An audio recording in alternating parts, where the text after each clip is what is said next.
Death and taxes. I am sure you've heard that these two things are inevitable parts of life. I know because half the articles I read researching this video refer to this idiom.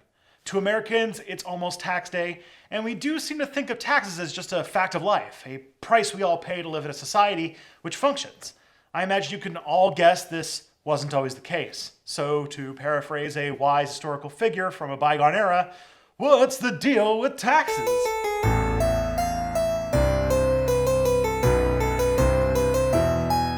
Hi, I'm Tristan Johnson. This is Step Back History. Be sure to click the subscribe button as well as the bell notification to never miss a new Step Back video or live stream. Taxes have been around in one form or another for thousands of years. We have records from China 3,000 years ago and from ancient Egypt talking about taxation.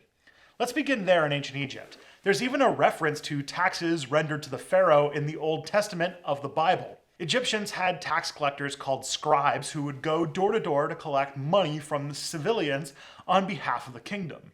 Instead of taxing income, Egyptian kings would put taxes on goods. One such example which sticks out is a tax on cooking oil.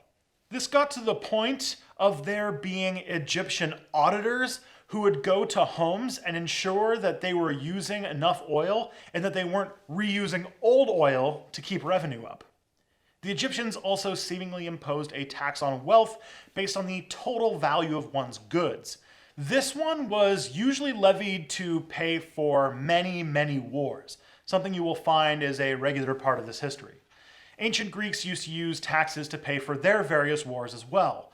The ancient Athenians had a tax called the eisphora imposed on every single citizen of Athens. These taxes were only temporary, and once wars were over, Athenians lived untaxed. I do say it applies to Athenians, however, because they had a completely different tax for foreigners. By the way, to the Athenians, foreigner meant someone who did not have both parents born in Athens. They called it the metoikion, and instead of being a yearly affair, these people paid up monthly. Oh, and like some bars, they have to cover for living in Athens for women. However, you are probably not too surprised to find out many of our concepts of taxation come from the early founders of bureaucracy, the Romans.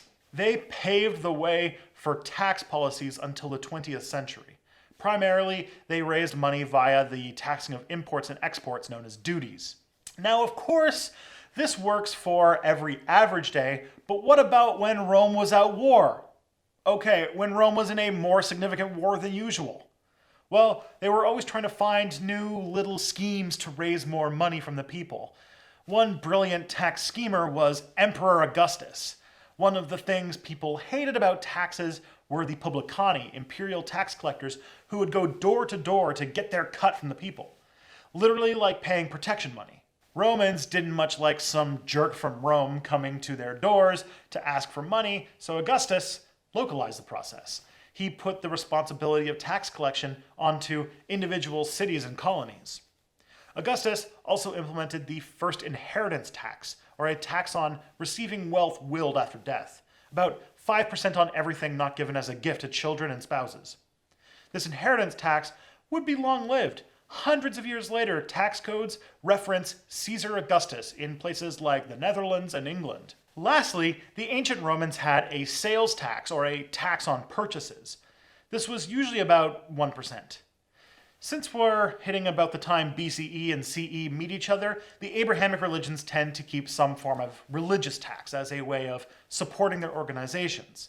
Christians from the oldest days had a 10% tax called a tithe that usually went to the church. Muslims have a 5% tax called the khums, used as a relief for the poor.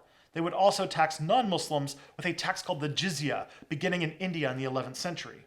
Now, England's story with taxes has origins in the Roman conquest. In fact, one of the most famous wars in ancient English history was about taxes. Corrupt tax collectors caused the Queen of East Anglia to lead a massive revolt against the Romans. The legends say she killed every Roman soldier within 100 miles of her land and took London. Her name was Boudica, and she was a massive badass, and I want to make a video about her someday. Boudica's revolt over taxes resulted in her raising an army of more than 200,000 and killing more than 80,000 Romans before getting crushed by Emperor Nero. All over taxes. Another famous tax revolt was from another legendary woman of English history, Lady Godiva. In the 11th century, her husband, the Earl of Mercia, promised to reduce high taxes when her wife rode a horse naked through the streets of Coventry, a thing she then did.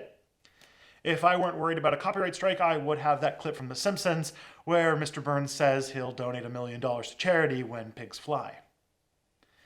With the precedent of taxes in place, many Saxon lords imposed taxes on British people called the Danegeld, which was a property tax. They also used the Roman duties on imports and exports. In both England and France, intertwined political worlds in this period, wars were frequently over taxation. The 100 Years' War was over the taxes in Aquitaine. One of the English contributions to the history of taxes is the progressive tax, which I should explain because you hear progressive and regressive taxes a lot. A progressive tax is a higher percentage tax placed on more upper-class people in whatever measure of wealth you're taxing. A regressive tax is then the opposite of that. Usually, that one comes along with a particularly nasty disdain for poor people. Anyway, the British implemented a progressive tax system in the Middle Ages. Records show, for example, the tax rate for the Duke of Lancaster was about 520 times higher than the average peasant's tax rate. Talk about steep. This is quite common in English taxation. They treated the poor pretty good. I mean, in the taxation sense, because they paid almost no taxes, but don't mince words, life really sucked being poor at any time in history. So taxes were generally reserved for clergy members, nobility, or wealthy merchants. A famous document in English history called the King's Writ formalized that the government would change taxes based on a person's status or means. I draw attention to the English because they're responsible for a lot of innovation in taxes. As time moved on, they would continue this trend to finance Oliver Cromwell's disagreements with other leaders. England created the excise tax, which is a tax on the producer or merchant of a particular good, making it more expensive to get into the business. Genius Oliver Cromwell's government was they applied this to the essentials of life, like meat and grain. They also decided for some weird reason to make it regressive. It led to a series of riots as poor people couldn't afford food, and it was illegal to hunt, unless you were rich. In the 1800s, Great Britain was becoming more modern and organized, so they usually get credit in this period for inventing the income tax, which is likely the one you are most familiar with today.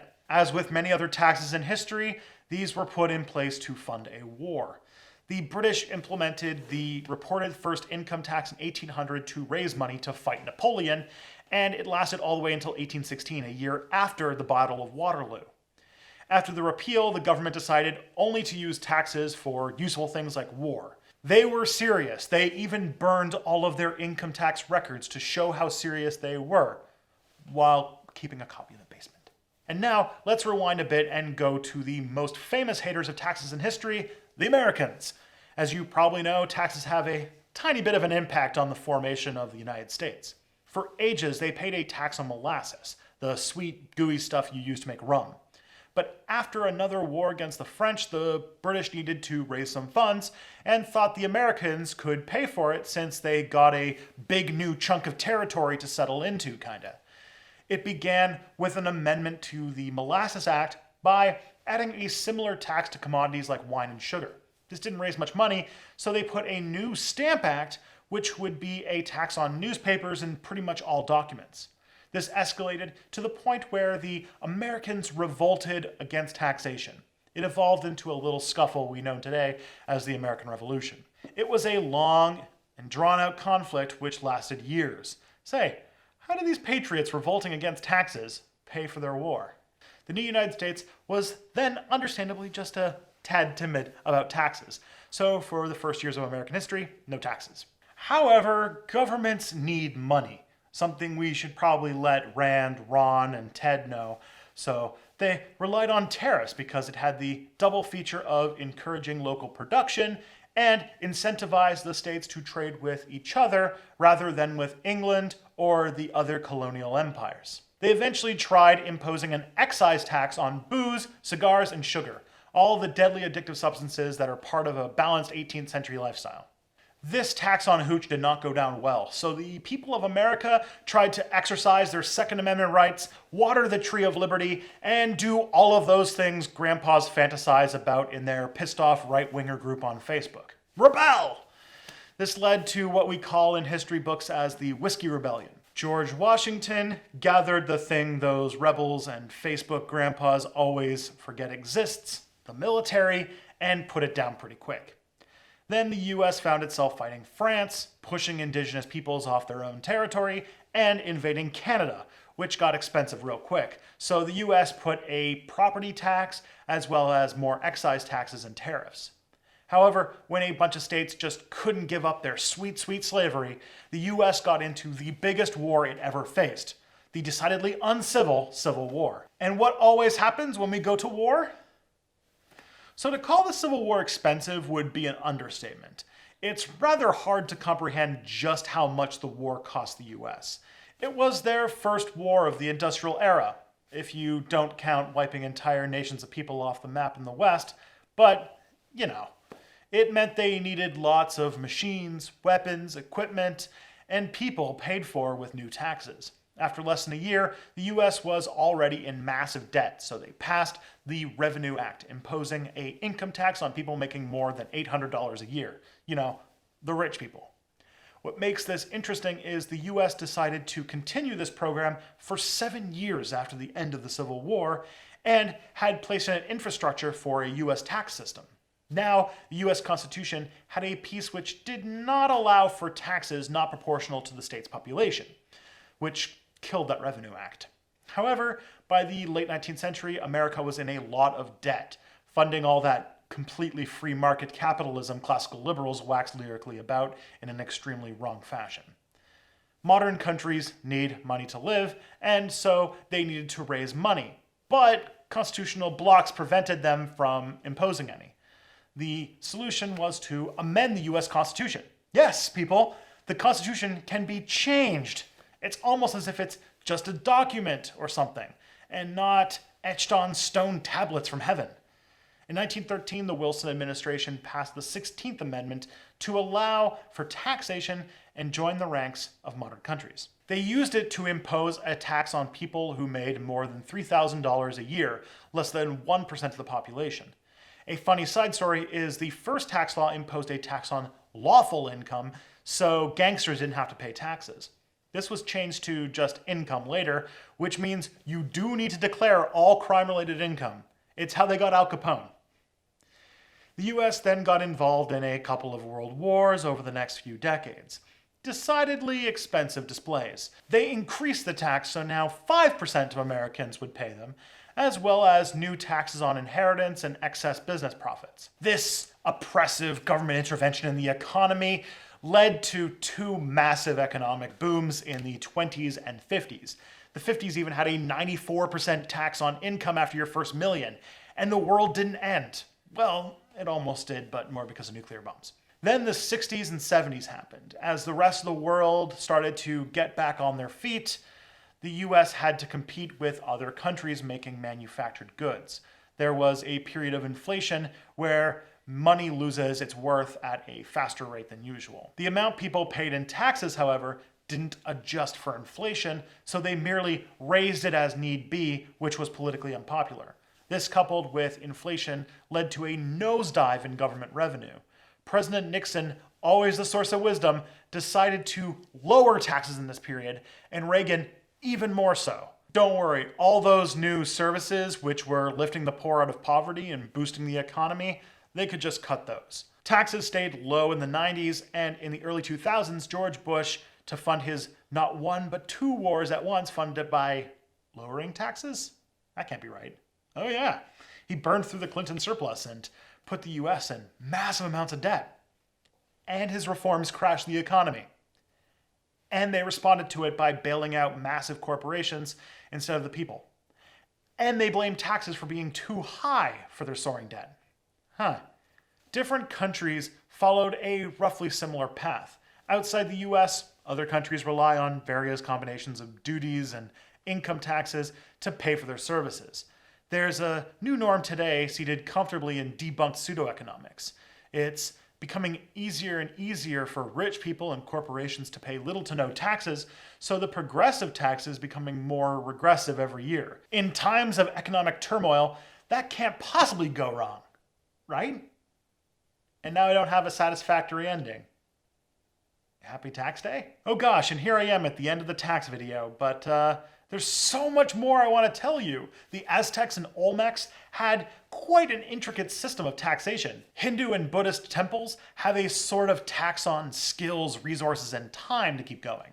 The Vikings had a form of taxation where you paid them in silver in return for them not ransacking your city. I missed a lot here, so please fill out the cool tax stories in the comments and we'll keep the conversation going there. Hey, are you free Wednesday night? I want to let you know about a little show I've been doing for a few months now. It's called Tales from the Sanguine Isles, and it's a live play Dungeons & Dragons campaign where I am one player in an ensemble cast. It begins at 6:30 Eastern, and I'd love to see you there. Go to the link in the description to watch it live on Twitch. This video was made possible by these wonderful people, as well as the rest of my patrons over at Patreon. I'd especially like to thank Don and Carrie Johnson, as well as Colbine Money for their generosity. The theme song is by 12 Tone, and come back soon for more Step Back. In times of economic turmoil, coral.